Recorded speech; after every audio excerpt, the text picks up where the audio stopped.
Bienvenue sur MetaLab Africa.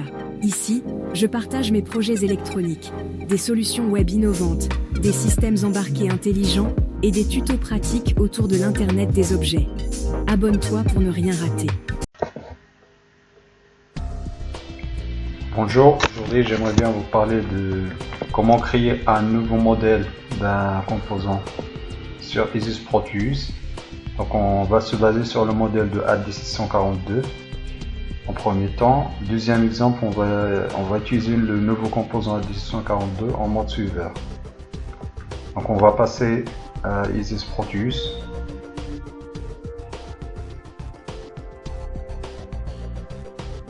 On ouvre l'interface Isis Proteus. On va aller chercher le composant AD642.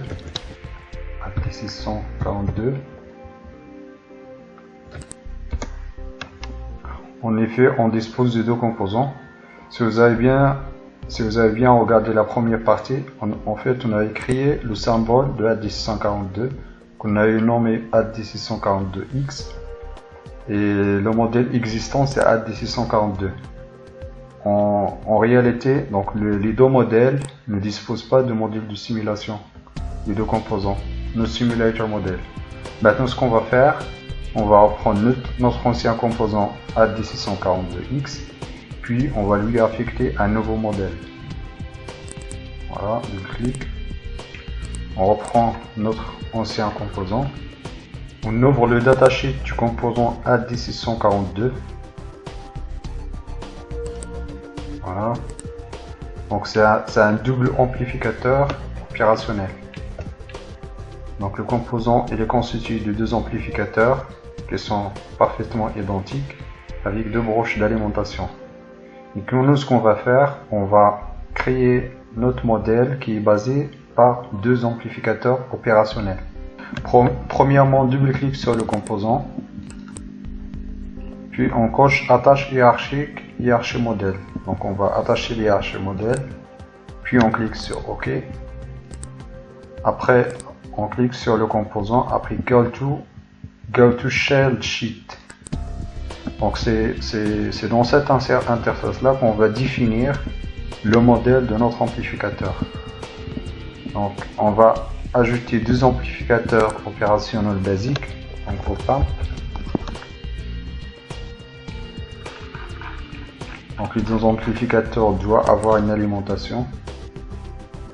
Donc par exemple, on va prendre celui-là. Voilà.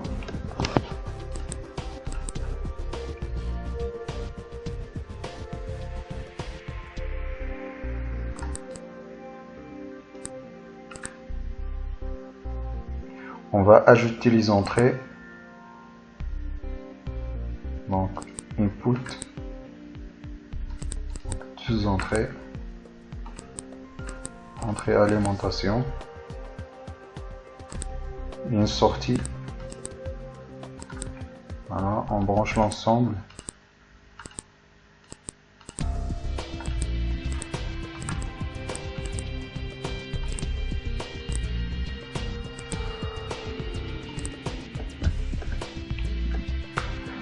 Donc, concernant les noms des entrées et les sorties, doit être parfaitement le nom de notre composant.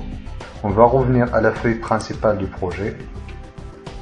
Voilà, donc il faut bien respecter le nom. Donc le premier amplificateur, donc l'entrée V1-, V1+, donc la sortie O1. Le deuxième amplificateur, c'est V2+, V2-, avec une sortie O2. Donc les alimentations c'est V- et V+. Donc on va aller à la feuille enfant, donc go to child sheet.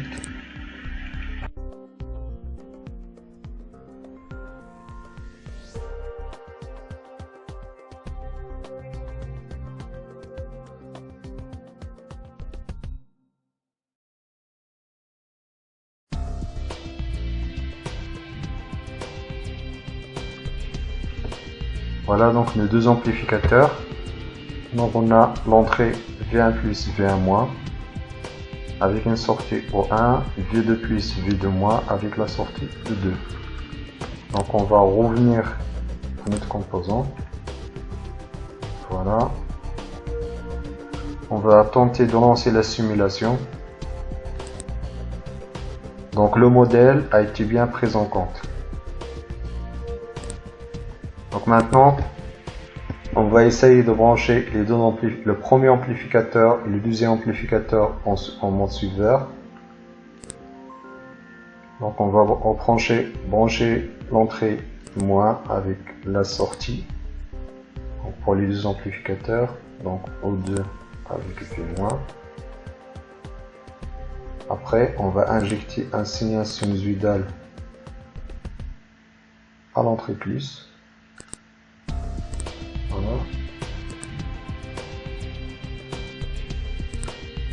On va faire la même chose pour les deux. On va mettre V1. On va ajouter un signal sinusoïdal avec une fréquence par exemple de 1 kHz. Donc les entrées, les alimentations, on va mettre une alimentation. Donc on peut ajouter une broche d'alimentation.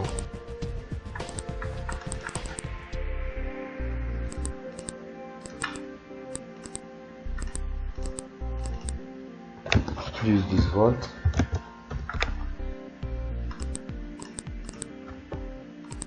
Faire la même chose. Donc c'est même tension négatif, moins 12 volts. Deuxième entrée, c'est plus 12 volts. Voilà. Après on ajoute 200 de tension dans les deux sorties.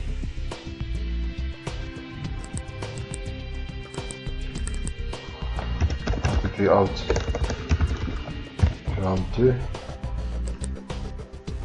notre sonde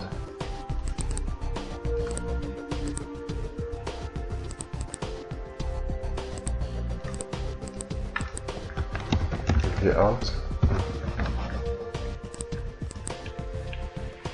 On affiche les deux sorties et l'entrée. On va ajouter une graphe analogique. Donc on a une fréquence de 1 kHz. On a une période d'1 milliseconde, donc on va afficher 3 périodes, donc 3 millisecondes. Ok. CTRL T, on ajoute V in. CTRL T, on ajoute la sortie 1. Puis la sortie 2.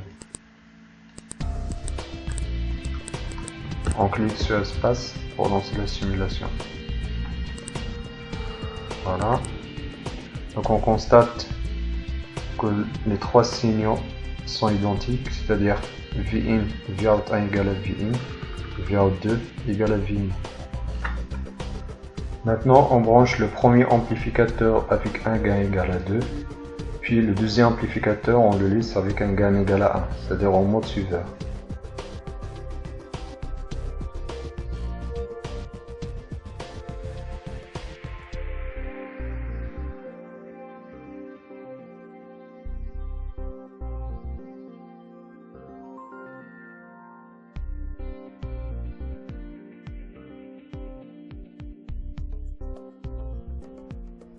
On relance la simulation.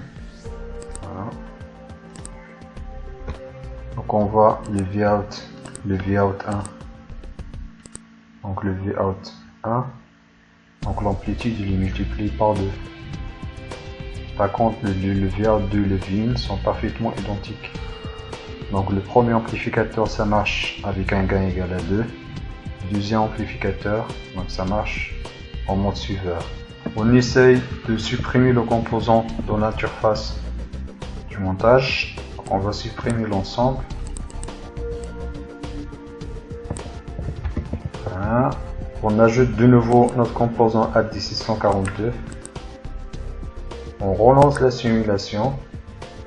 On constate que le simulateur affiche No Model Specified for U1. Donc le simulateur ne trouve pas le modèle de simulation.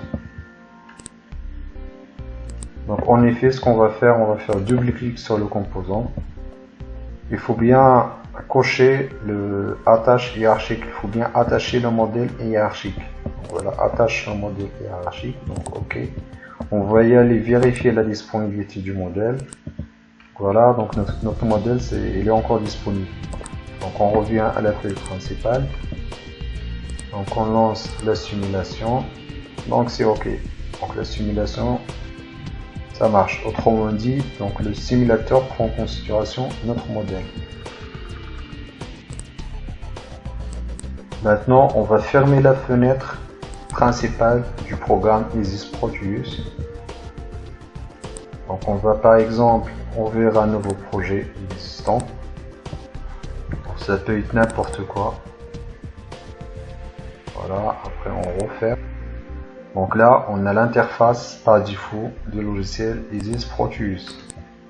Donc on va aller chercher notre composant, donc AD642X. Voilà.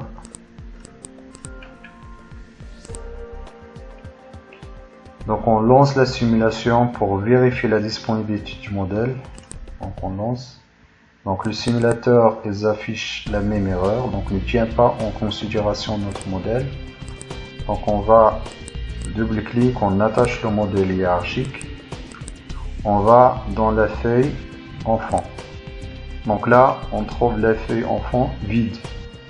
Donc il n'y a plus de modèle du composant. Donc on revient. Voilà. Donc il n'y a plus de composants. Toutes les entrées sont en mode non connecté. Donc là, on voit la limitation de la première technique. Donc la technique qu'on a abordée dans ce projet-là. C'est-à-dire, on peut travailler dans un modèle de simulation, dans un seul projet. Lorsqu'on quitte le projet, on est obligé de refaire le modèle de simulation.